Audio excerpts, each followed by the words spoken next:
Axşamınız xeyir olsun Dalğa FM dinləyiciləri. Siz Poeziya Dalğasını dinləyirsiniz və hər gün olduğu kimi bugün də mən Xəzər Süleymanlı və həmkarım Kamal Yaşar sizin üçün şeirlər səsləndirəcəyik. Axşamın xeyir olsun Kamal. Axşamın xeyir Xəzər, axşamınız xeyir əziz dinləyicilər. Yenə xoş gördük sizi. Ümid edirik ki, bugünkü şeirlərlə də sizin əhvalınızı oxşaya biləcəyik. Yeri gəlmişkən bugün xüsusi günlərdən biridir, həm də bugünə görə də Xəzər bu gün nə gündür bəlkə elan edəsən? Bəli, ot çərşənbəsidir. Şeir dinləyən adamların da bir ürəyi bəzən ot kimi ola bilir və yaxud buz kimi sərin ola bilir. O əhvala, günə, ovqata, yaşantıya görə fərqlənir. Amma biz sizin bugünkü həmin o ot çərşənbəsini, ot çərşənbənizi təbrik edirik. Uşaqlıqdan hamımızın yadımızdadır. Baharın gəlişini bu cür qarşılayırdıq. Məhz sonuncu çərşənbəni gözləyirdik və onun üçün hazırlaşırdıq. Hətta ocağı, tonqalı belə o öncədən hazırlayırdıq ki, həmin gün daha çox yandıraq və sonra məşhur 20-si 21-i, martın 20-si 21-i. Bunlar hamısı bahara gedən yoldur. Gəl həm insanlar üçün, insanların öncə qəlbi üçün, qəlbləri üçün bahar olsun deyə arzulayaq. Həm insanların, cəmiyyətimizin, həm də bütün dünyanın yaşayışında bahar olsun. Dünya gözəllik olsun, çiçək olsun, hər şey, insanlar bir-birini qucaqlasın və biz bu ot çərşənbəsində sizə bu gözəllikləri arzulayırıq. Amin. Novruz bayramını hiss eləmək gözəldir. Paxlavanın, şəkər vuranın ətrini yavaş-yavaş hiss eləmək gözəldir. Və sən dediyin kimi o xüsusi tonqallar yandırırdıq və indi də təbii ki var bu adət-ənənə. Hələ ki, belə deyək, istədiyimiz səviyyədə olmasa da, yəni o dövrdəki qədər olmasa da, amma yenə də bu xüsusi həyətlər, məhəllələr, rayonlar daha şövqlə qeyd edirlər bunu. Və biz o ləzzətli bir final gecəsi hazırlayırdıq o Novruzla vidalaşmaq üçün. Yəni ən böyük tonqalı həmin vaxt yandırırdıq. Yəni biz də bizim məhəllədə olsun, bizim həyətimizdə olsun. Və düşünürəm ki, yenidən ümid edirəm biz Novruza həmin o şövqdən qeyd edəcəyik və bəzən keçəli kosanı tənqid edirlər. Ay, şaxta baba gəlir, hədiyyə gətirir. Keçəldən kosa gəlir, başlayır nəsə hədiyyə istəməyə. Bu ildə bir dəfə olan şeydir də. Bir dəfə də siz ki, məsələ lütf eləyin. Burada nə olacaq? Onun da söhbətini edirsiniz ki, keçəldən kosa hədiyyə yığsın da. İlham Rəhimli ilə danışmamısan bundan bağlı? Əslində bu mövzu olub İlham müəllimlə. Bizim universitetdə müəllimimiz olub. Məsələn, onun fikri nədir? O da düşünürəm ki, biraz tənqidi yanaşırdı. Səhv eləməmsə yadımda qalan qədər keçəndən kosa mövzusuna. Təbii ki, bu teatr mənasında və xüsusi o tamaşaların tərkib hissəsi olduğu üçün o başqa bir şey. Bəli, xalq oyun tamaşaları. Amma obraz olaraq, məsələn, keçəl kosanın tənqid olunması mənə görə yersizdir. Yəni mənim fikrim budur ki, yəni ildə bir dəfə bir bayram ərəfəsində kimsə gəlir, qapı döyür və nəsə istəyir. O sadəcə orada məncə bir şey var, bilmirəm. Keçəl biraz çox, necə deyim, lijimsiz deyim, urvatsız. Yəni geyimi ilə qəribə xal qoyurlar. Keçəl, onu olur, keçəl olanda bir səliqəli, bəlkə bilmirəm ondandırmı. Əslində gərək biraz onu qurdalayaq. Xalq oyun tamaşalarında İlham Rəhimlinin çünki onunla bağlı kitabı da var. Mən ona görə soruşdum səndən. Tam xatırlamıram mən də onun mövqeyini. Çünki çox uzun illər əvvəl bitirmişəm universiteti. Amma maraqlı mövzudur. Bunu bir bayram ərəfəsində elə bu günlərdə də bir necə deyirlər, bir tərpətmək olar görək əsli mahiyyəti nədir bunun.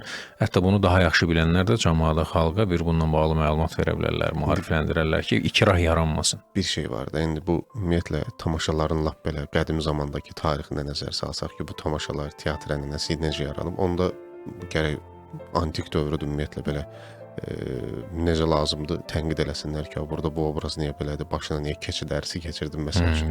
Yəni o da xüsusi, yəni bir görkəmdədir də, fərqli bir görkəmdədir və mənə elə gəlir ki, buna yenə də bizim ənənə kimi baxmaq daha yaxşıdır. Nəinki ilişmək ki, bu nə obrazlardır biz yaratmışıq. Yəni bu da belədir də, bu da bir bizim özümüzə xas, özümüzə məxsus bir obrazlardır və ildə bir dəfə biz bunlardan əyləniriksə, ildə bir dəfə bunları görəndə ürəyimiz açılırsa, yəni bunu niyə tənqid eləyək? Mən belə yanaşıram ən azından.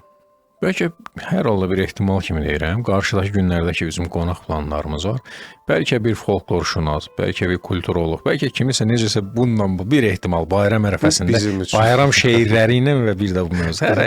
Əslində bizim nəzərimizdə var, təbii ki, biz Heydər Babaya Salam poemasından müəyyən hissələri səsləndirəcəyik. Şəhriyarın məşhur şeirində də Novruz ənənələrinə Çox xüsusi gözəl. bal kimi belə deyək, toxunub sözün əsl mənasında. Ola bilər, qonağımız kimsə ola bilər, amma gəlin biz şeir, amma öncə qısa bir fasilə. Sən Allah yuxuma girmə gecələr. Sən Allah yuxuma girmə gecələr. Qorxuram sevincdən, öləm yuxuda. Yaman istəyirəm hamıdan gizli, mən özüm yuxuna gələm yuxuda. Gələm tufan kimi, gələm sel kimi, öpəm gözlərindən, dodaqlarından, uyuyam qoynunda qızıl gül kimi. Nə səhər açıla, nə sökülə dan. Sənə nəğmə deyəm incədən incə, ürəyim qəşş edə xoşbəxtliyimdən. Sərxoş dodaqların hey pıçıldıya, sənsiz neyniyirəm xoşbəxtliyim mən. Beləcə yuxumda yaşayam sənin, görmək istəmirəm kimi kimsəni. Dünyanın xoşbəxti say özünü sən, mənim tək kim sevər, axı kim səni?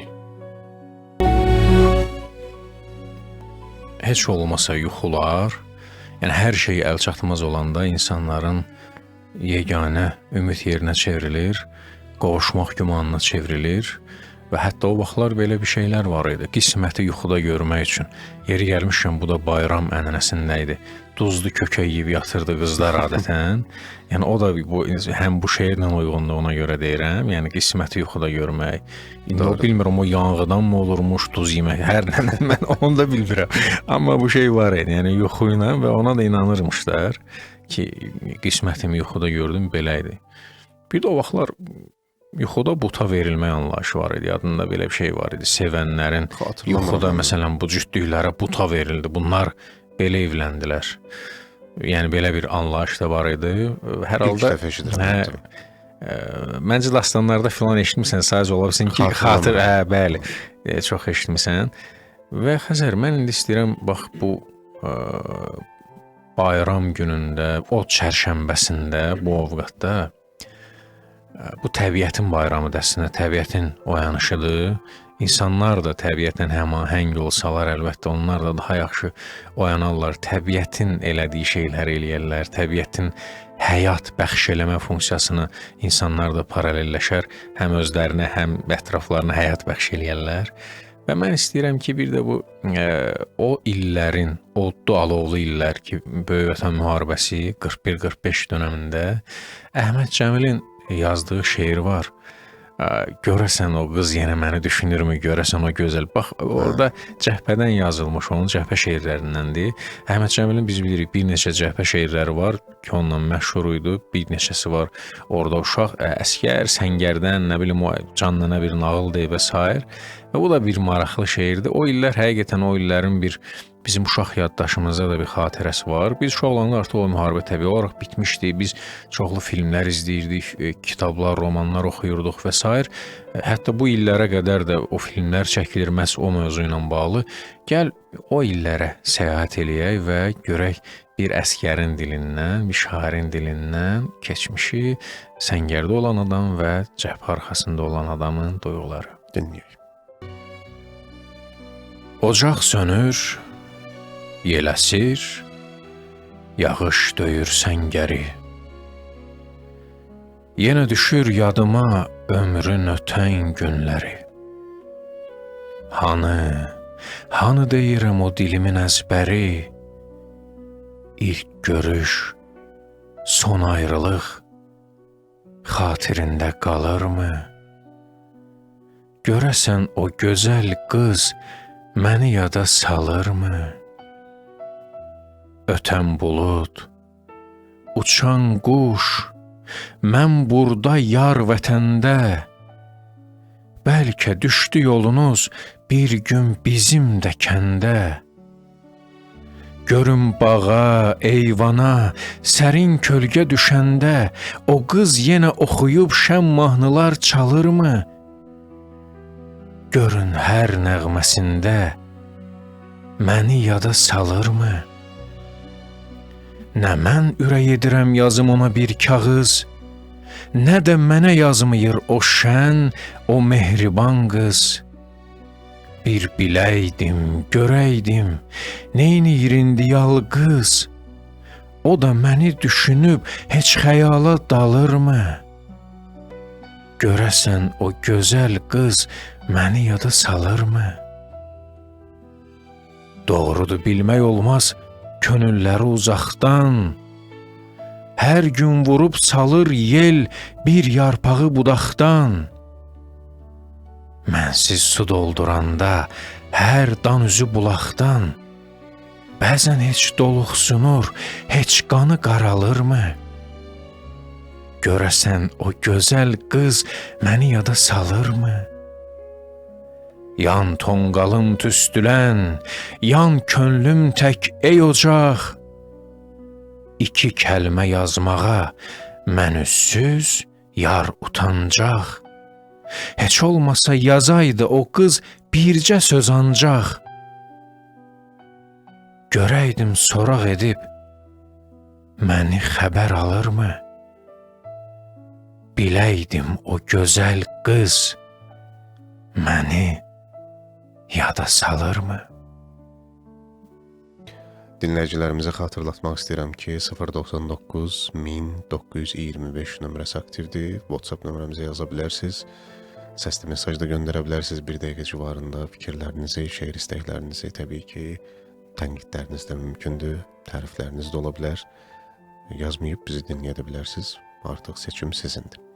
Biz öz işimizi davam etdiririk və mən indi istəyirəm ki, Nüsrət Kəsəmənlidən bir şeir oxuyum. Adətən biz Nüsrət Kəsəmənlini hecə şeirlərinin müəllifi kimi daha çox tanıyırıq və təbii ki, yaradıcılığının böyük bir hissəsi də hecə şeirlərindən ibarətdir. Amma bir də bir sərbəst şeir var, çox sevirəm mən. Bir neçə sərbəst şeir var, onlardan biri də Bir məktub yazacağam adlanır. Bəli, qəşəng şeirdir. Mən istəyirəm ki, o şeiri səsləndirim. Bir məktub yazacağam sənə. Sevgidən başqa hər şeydən. Yerdən, göydən, güldən, çiçəkdən. Bir də sinəmin altında yaralı quş kimi çırpınan, sındıqca sınan, arzularına qısılan yetim bir ürəkdən. Bir məktub yazacağam sənə, sevgidən başqa hər şeydən.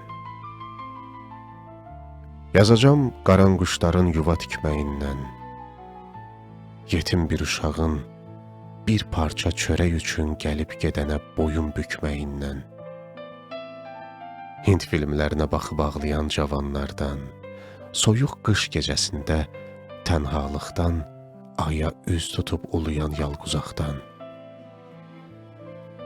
anasını axtaran quzunun mələrtisindən, ufacıq bir çırağın bir otağı qızdıran alov ləçəkli hənirtisindən bir məktub yazacağam sənə. Bir məktub yazacağam sənə, sevgidən başqa hər şeydən. Bir xəstənin həkimə ümidlə baxan gözlərindən yazacağam.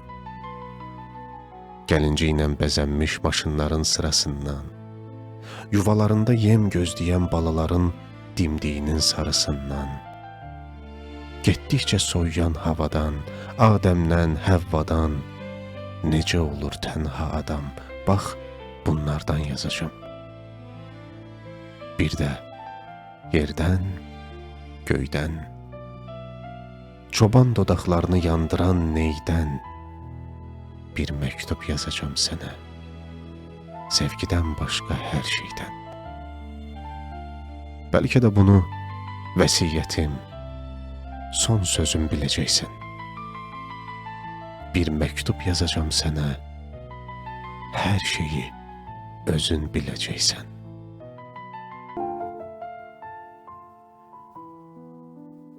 Belə dönmə, ismi dönük deyilsən. Giləyim var yağdırıb get, yağıb get. Qaydarsan yol göyərər, yol donar.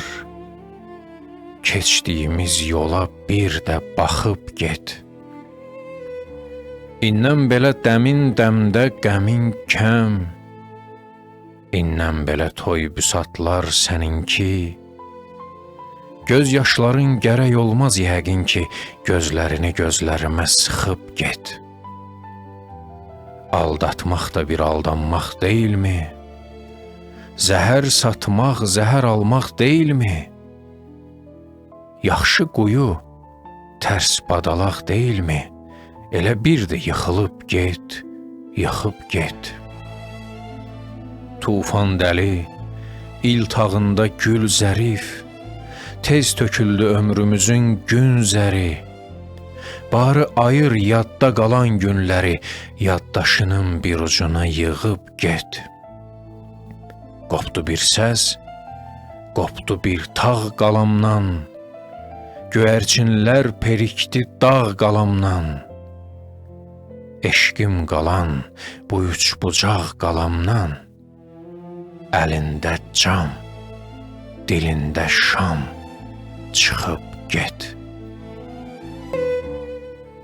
Məmməd Araz yaradıcılığından çox Bəli. gözəl bir şeir idi və elə sətirlərdən də özünə məxsusluğu hiss olunurdu ki, bu Bəli, Məmməd Arazın onun misralarıdır. misralardır və biraz diqqətli olan oxucular düşünürəm ki, bəzi sətirlərdən hiss eləyə bilir ki, hansı şairin bu cür yanaşması var, hansı şair bu cür qafiyələnməklə daha çox Bəli, tamamilə doğru. şeirlərə üstünlük verir. Və indi bir şeir oxuyacağım, düşünürəm ki, əslində bunu da oxucular, dinləyicilər müəllifini bilməsələr belə, təbii ki, sonda mən qeyd edəcəm bunu, amma onlar biləcəklər ki, bu şeir kimindir. Şeirin adı Kölgə. Sənin kölgən düşür burada hər şeyə. Bu evə, eşiyə, yorğan döşəyə, körpəm mışıl-mışıl yatan beşiyə. Sənin kölgən düşür gecə və gündüz. Kölgən düşür qadınımın üzünə, gizlədir üzünün eyiblərini. Ağac kölgəsinə, daş kölgəsinə, maşın kölgəsinə, quş kölgəsinə ilişir, dolaşır, qarışır kölgən. Bütün kölgələri çəkib canına, təzədən canıma daraşır kölgən. Görəsən birazca səni unudub, bir təhər başımı qatarammı heç? Görəsən sənin kölgənin ucundan tutub, gəlsəm sənə çatarammı heç? Bəlkə ən dözümlü kölgədir kölgən.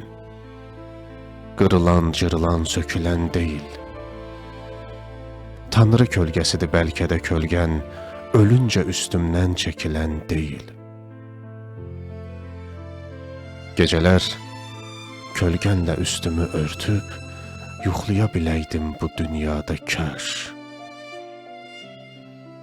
Kölgənə üzümü gözümü sürtüb, ağlaya biləydim bu dünyada kaş. Ağlaya bilmirəm, yağır yağış qar.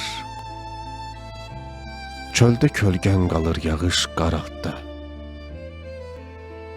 Keçir kölgən üstdən ağır maşınlar, kölgən tapdalanır ayaqlar altda. Kölgən dirsəklənib, daşa, torpağa dikəlmək istəyir, qalxmaq istəyir. dayanıb mənimlə qabaq-qabağa gözümün içinə baxmaq istəyir. Tez-tez bu şəhərdə aldanır gözüm. Sən donda görükür gözümə qızlar. Bəlkə parça-parça doğrayıb kəsib kölgəndən don tikib özünə qızlar. Kölgənə nə qədər əllər uzanır. O küncə, bu küncə qısılır kölgən. Aylar ötüb keçir, illər uzanır, günbəgün gödəlir, qısalır kölgən. Kölgən qısaldıqca uzaqlaşırsan, bəlkə də hardasa çılpaqlaşırsan, beləcə sən məndən, mən səndən uzaq, ölüncə yaşarıq tək-tək dünyada. Hələ bircə qarış kölgən qalıbsa, mən qərib deyiləm demək dünyada. Bir gün sən hardasa dil-dil ötəndə, son sözüm kölgənə yazılar sənin. Kaş ki vaxt bitəndə, əcəl yetəndə, qəbrimi kölgəndə qazalar sənin. Bax, yenə də şair nəzərindən baxarkən dünya necə görünür, dünyadakılar necə görünür sualının cavabıdır bu şeir. Çox maraqlı, yəni bildiyimiz kölgə anlayışına. Kölgə əslində, bax, olsun ədəbiyyatda, olsun xalq dilində əslində vacib eləməkdir. Məsələn, kölgə, sayə, bunlar hər ikisi eyni sözlərdir.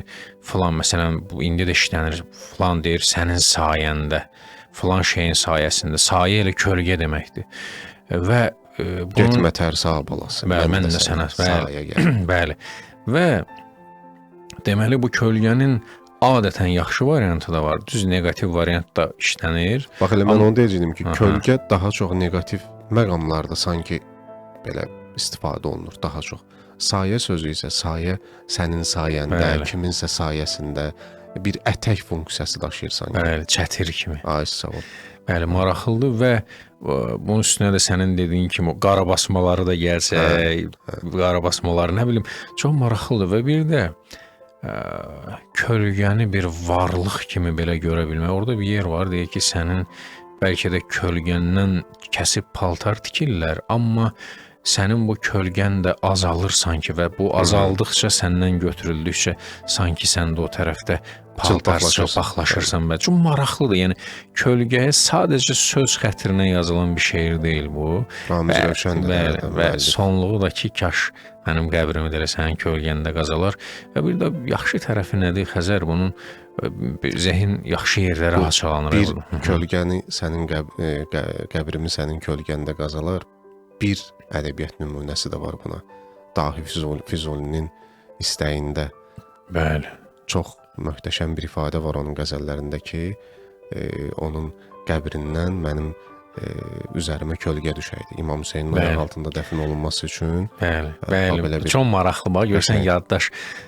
Özdə indi biz bunu kölgəni, bax, kölgə ifadəsini Füzulidən o cür deyirsən, indi bir də düşün, Füzuli şair olduğu kimi həm də məhz həmin o hərəm ziyarətgah kompleksində Füzulinin işi bir ömür şamı yandırıb, gətirib qəndilləri yandırma olub. Yəni, şamdan olub da. Şamdan bizdə düzdür, aləti əşyaya da deyirlər, amma şamdan, çıraqban Füzulinin vəzifəsi olub, praktik olaraq, yəni məsciddə o ziyarətgah kompleksində. Və düşün, bir də o işıqla işləyən adamın, hər gün işıq yandırıb, hər yeri işıqlandıran adamın dilindən bu söz, yəni kölgə sözünü, işıq kölgə münasibətləri.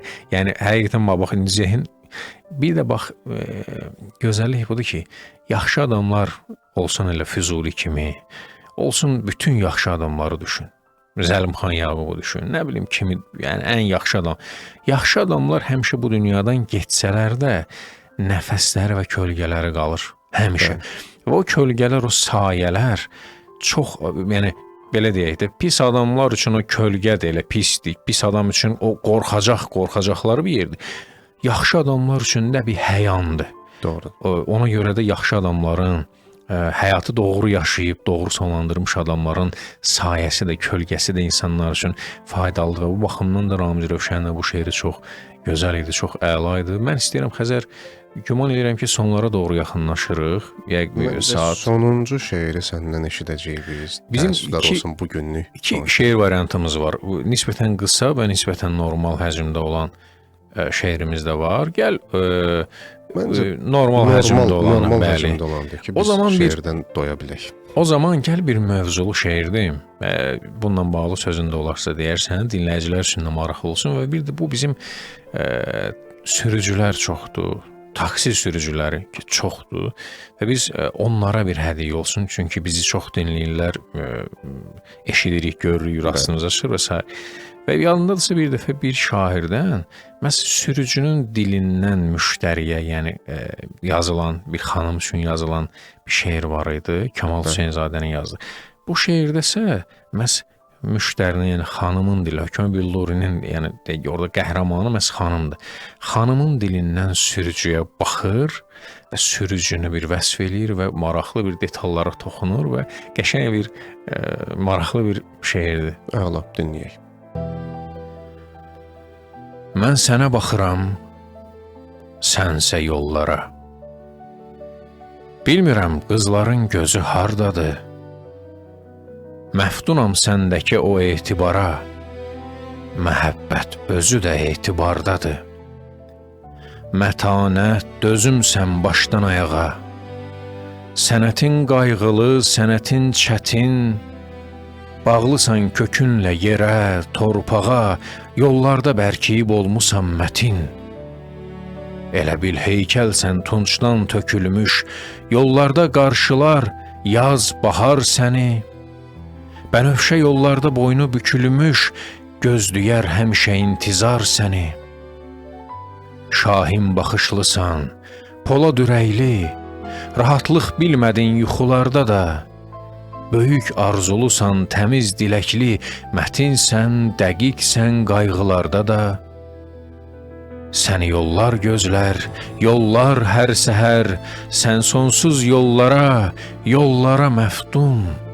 Təzəcə ağarır mavi üfüqlər, mən sükan saxlayan qollara məftun. Gününü zəhmətlə vurursan başa, ananın gözləri yolda qalmasın. Yaşa səadətlə, ağ günlə qoşa, başından bir tük də əskik olmasın. Ehtiyat igidin yaraşığıdır, bunu ürəyinin şüşəsinə yaz. İgidlər dünyanın gür işığıdır, gecə də gündüz də işıqsız olmaz. Uğurlar qardaşım, uğurlar sənə, qayıt gəl yolunu gözləyənim var. Uğurlar dilərəm, uğurlar yenə, yoluna göz dikmiş, yüz qış, yüz bahar. Şairin müşahidəsi, müşahidə qabiliyyəti ümumiyyətlə sənət camiyyəsində, sənət sahəsində, yəni yaradıcılıqla məşğul olan istənilən bir insanın birinci növbədə müşahidə qabiliyyəti çox iti olmalıdır və çox gözəl olmalıdır. Bəlkə də bu zəif olduqda digər məsələlərdə mütləqdir ki, o öz bacarığını, istedadını göstərə bilməyəcək. Yəni istedadla fəaliyyət sahəsi ilə müşahidə qabiliyyətini paralel daşımaq mütləq şərtdir və bir insan da müşahidə qabiliyyətini gözəl formalaşdıranda onun üçün taksidə də mövzu var, təyyarədə də mövzu var, gəmidə də mövzu var və s. fərq eləmir. Yəni nəqliyyat vasitələri şərt olaraq deyirəm. O ola bilər küçədə gəzir, ayağına bir daş toxunanda da onu da hansısa bir şeirə və yaxud da ki tamaşaya, filmə çevirə bilər. Bu da bir hadisə ola bilər, hansı hadisənin başlanğıcı ola bilər. Bəxtiyar Vahabzadədə var idi. Yəni təxmini çoxdur. Yəni şərti olaraq danışılır.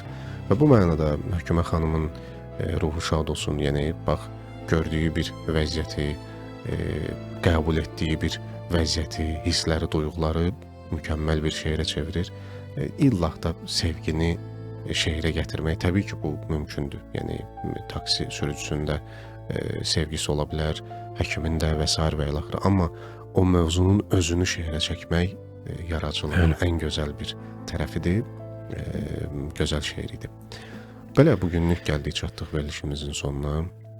sağollaşa bilərik. Bəli, sağollaşa bilərik və biz elə insanlara həm də sənin o danışdığın müşahidə qabiliyyəti ki var, bu ki çox vacibdir həyatda. Həm özlərini, həm həyatlarını, həm həyatda baş verənlərini, elə həm dünyada baş verənləri normal, isti, aram qəlblə, gözəlliklə müşahidə eləməyi və qəlbləri hara meyllənirsə, bax ora bir sevgi ilə baş qoymağı diləyirik. Dünyanı gözəl görün, gözəl müşahidə eləyin ki, qəlbiniz gözəlləşsin və qəlbiniz həmişə gözəllikdən yana olsun. Amin. Özünüzdən müğayət olun. Sabaha qədər.